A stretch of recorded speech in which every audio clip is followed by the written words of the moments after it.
Leaving Fort Nelson, the highway turns to the northwest for about 200 miles to the Laird River hot springs.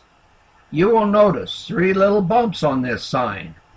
This is the standard symbol often seen to mark where frost heaves are and pavement repairs have not been made.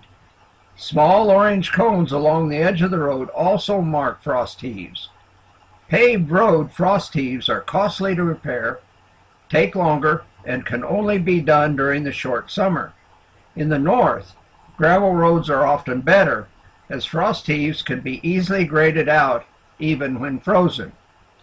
We are entering the mountains following the Toad River to Mucho Lake, the headquarters for about 450 miles of rivers and valleys to Whitehorse, a much easier road to build the road rather than a straighter route over the mountains.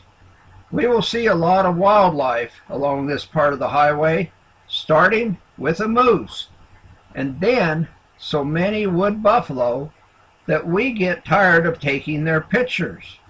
The road is quite wide and not very busy, so we often see vehicles pulled to the side of the road taking the pictures.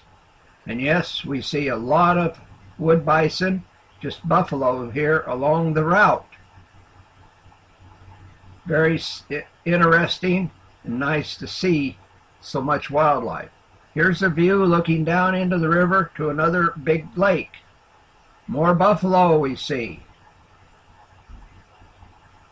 And crossing the bridge into the river, into the ranger station here at Laird River's Hot Springs. They have an extremely nice campground, and this is our campsite, surrounded by trees all around. We can hardly see any other campers. This is the boardwalk that goes up to the Laird River Hot Springs, and here's the bathhouse where men and women can change in 2 different areas. This is very well developed, very well organized, and very relaxing. Yes, here's the hot springs. The lower end of it is quite warm but not hot, and this is where most of the people are. Up further to the other end of it, it's hot and only a few people up there, and clear at the very end of it where the water comes in, it is too hot to stand in. Here again is where most people stay, kind of in the mid or lower part. I was in the center part of it, and it was plenty warm.